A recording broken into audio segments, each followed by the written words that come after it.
I'm Barbara Kahn, and I'm a professor of marketing at the Wharton School. And I'm here to talk to you about marketing. So this segment is the Marketing 101, the basics, the principles of marketing. And my focus is going to be on building strong brands, because of course the essence of marketing is to have a very strong brand. So let's start off with the first question, a very basic question, but maybe not as obvious as you might think, which is, what is marketing? And I'm going to argue that marketing is the study of a market. So what's a market?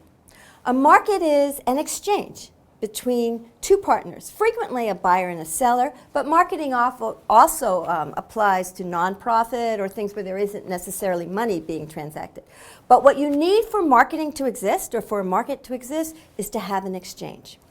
And what I'm going to argue is that what marketing means is going to differ as a function of different aspects of those exchange. So let's look at the basic exchange. You have one buyer and one seller.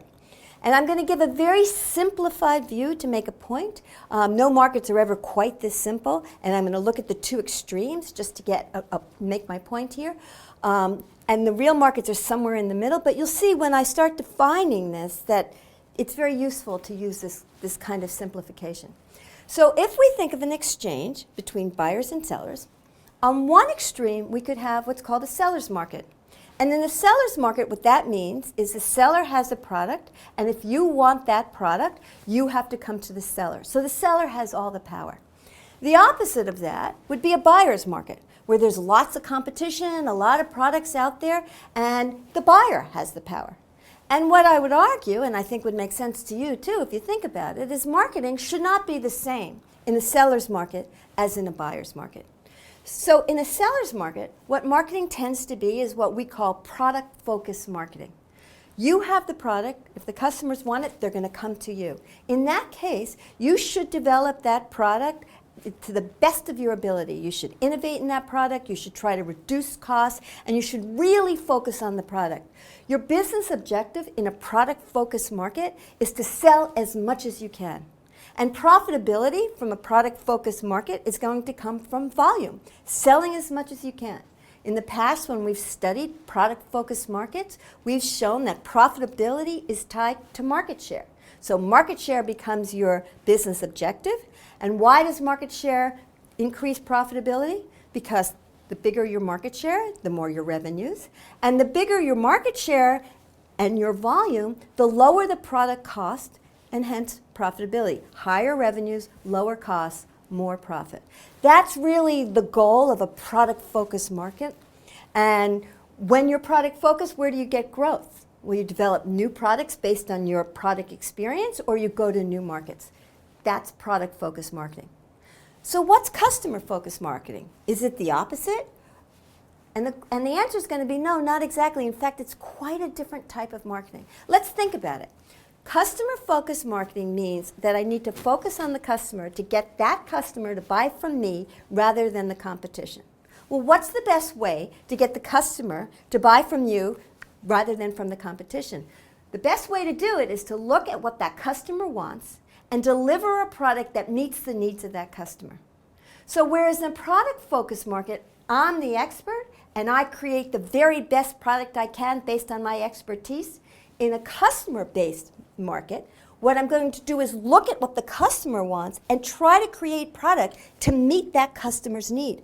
That's a very different point of view. Some people call it inside out is product focused, and outside in is customer focused. Okay, so now we're going to look at what the customer wants to deliver value to that customer.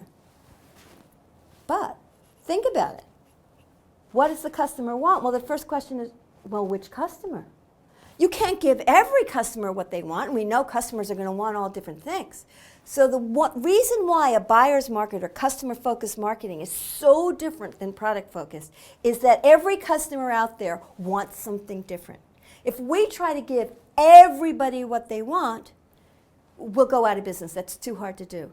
So the intuition of customer-focused marketing is to pick and choose customers.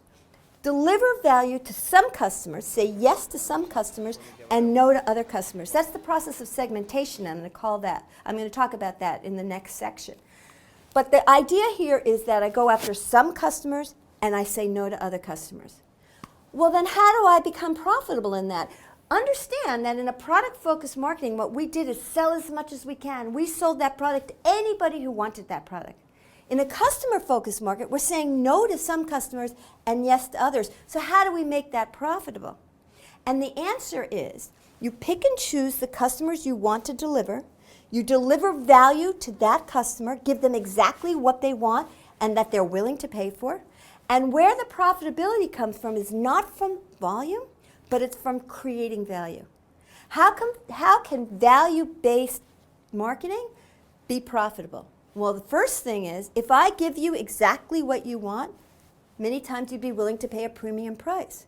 Then the profitability comes in, not from reduced costs, which we saw on the seller's market side, but from increased price premium. If you give me exactly what I want, I'll be willing to pay a higher price for it. So that's one way. The other way customer-based marketing is profitable is by giving the customer what they want time after time after time. I don't think about just one transaction. I think about building customer loyalty and delivering value to that customer over time. That concept is called customer share. Rather than market share, where I try to get a little bit from everybody, the idea of customer share or share of wallet is that I go after a more narrow market and try to get more from each of those customers' wallets. And it turns out that loyalty is if you do it right, can be very profitable. And why is loyalty more profitable? Because it's the cost of delivering value to the customer. When I'm doing a customer-based marketing, it's actually quite expensive to give the customer exactly what they want. Once I figure out what that customer wants and I deliver it to them the first time, it's cheaper to deliver it to them time after time after time. So it's more difficult and more expensive to acquire new customers, but it's cheaper to retain those customers over time, and that's where the profitability comes from. It comes from loyalty. The other thing, if you're thinking about building share of wallet in a customer-focused market, is that I not only sell one product to you, I think about other things that you might need, and I try to cross-sell around it. Let me give you an example of this notion of cross-selling. If you've ever gone into a Gap or some jeans store and you go to the cash register and you buy a pair of jeans, the cashier or the person behind the counter might say, oh, these are very nice jeans. Do you think you'll need a belt with that? Do you think you'll need socks? That's the notion of cross-selling. So I'm selling other things to you besides that one specific product. All of these are the idea of increasing customer share, and that's a very important part of customer-focused marketing. Give the customer exactly what they want. They'll be willing to pay a premium price for it. Give them what they want and keep delivering value over time. They will stay loyal to you, and they'll buy over time, and that's more profitability. And if you understand their needs, you can not only sell them one product, but you can cross-sell other products that may also meet their needs. So in a customer-based market, where profitability comes from is premium price, loyalty, and cross-selling. Difference between seller's market says you focus on the product, on what the customer does well, and you push that out. And in a customer-based market, you focus on the customer, what the customer wants, and you deliver value to the customer better than the competition. So that's the basic difference between product-based marketing and customer-focused marketing. Now, in today's world, the marketplace has changed even more. What's changed? Well, now, not only do you have an exchange between buyers and sellers, but because of globalization and because of the internet and technology and social media and things like that, it's not a one-to-one conversation anymore. Customers can talk to other customers. That's good and bad. If you're doing a really good job in meeting the needs of the customers, the fact that they'll buzz to their other customers and tell their other friends about what a terrific service your company is doing, well, that's really good news. On the other hand, if something goes wrong and they tell their friends something bad, well, that's not such good news. And so you have to be really careful in every transaction with the customer now that you deliver not only value, but that you deliver a top-notch customer experience. Because although what I've been talking about in the seller's market and in a buyer's market has focused on transactions, in the seller's market I talked about a single transaction. In a buyer's market, I talk about transactions over time or customer loyalty. But in a connected community, if your message is being transmitted by customers to other customers, they talk about the customer experience. What do I mean by customer experience? Let me give you an example. It starts way before the transaction and it goes way after the transaction. So for example, if a customer told another customer about their experience at a restaurant, they might say, well, I was driving to that restaurant and I hit a lot of traffic, then I got to the parking lot and I couldn't find a parking space. Finally, when I got into the restaurant, I finally got a table. The meal was really good, but then at the end of the meal, when I was leaving, I tripped and fell. That may be the way they describe the experience at the restaurant. And if that's the way your message about your product is going to be transmitted from customer to customer, then you as a marketer need to focus on the entire customer experience. So one of the things, and we'll talk about this later, that's changed in marketing in this world of social media and internet and globalization is that the marketer has to be completely transparent, has to be authentic, and has to focus on the entire customer experience. One thing else to mention, we're seemingly coming out of a recession now, but there was a global recession. And in the last few years, probably starting about 2008, we had some real strong economic uncertainty.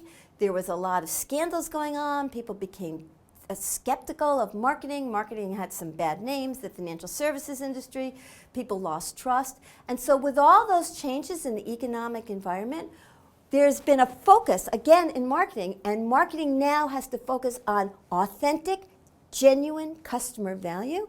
In order to be profitable, you not only have to deliver customer value over time and in an experiential way, but now, because of the tightness of the economy and the uncertainty there, you really have to cut costs and figure out a way to deliver value in a very disciplined manner and be very flexible to changes in the marketplace.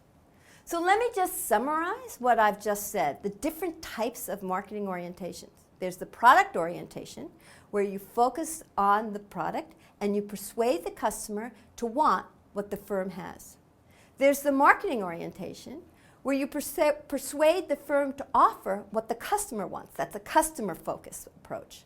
The experience orientation says that you not only think about the transaction and think about the transactions over time, but you try to manage the customer's entire experience with the firm. And when times get tough or customers stop trusting markets, then you need to remember to build that relationship based on authenticity, on trust, and on discipline. And what's the difference in these different types of markets in terms of what you offer? In a production orientation, you're focusing on product innovation, but also reducing costs. So you tend to see generic products and standardization. When you're focusing on customer value, you see differentiated products. And we'll talk about that when we talk about brands also, how you position your product to meet the needs of the customers better. In an experience orientation, you look at experiential value, and when you're going to that tight discipline mind frame or mindset, you look at genuine value. And what's the competitive, sustainable competitive advantage in each of these markets? In a product orientation, the bigger companies win because they tend to have larger market share and lower cost is a big strategic advantage. In a marketing orientation, when you're focusing on the customers, the companies that do the best are companies that really know their customers, that can deliver quality, and that have a lot of customer data and know how to use that data to deliver better value. In an experiential market, you look at transformation. The customer becomes a co-creator of the value, and it's really making the customer and the product one kind of overall experience. And in a trust orientation, the sustainable competitive advantage are the companies that you trust. And that means you've had a long history with them, they're transparent, and you trust them over time. And what are the measurements of profitability? In production orientation, as I mentioned, market share is tied to profitability. In marketing orientation, it's share of wallet or customer share, customer loyalty. In experience market, when you're looking at customers talking to other customers, we start measuring social networks and buzz and word of mouth and referrals. And in a trust orientation, we really focus on reduced costs.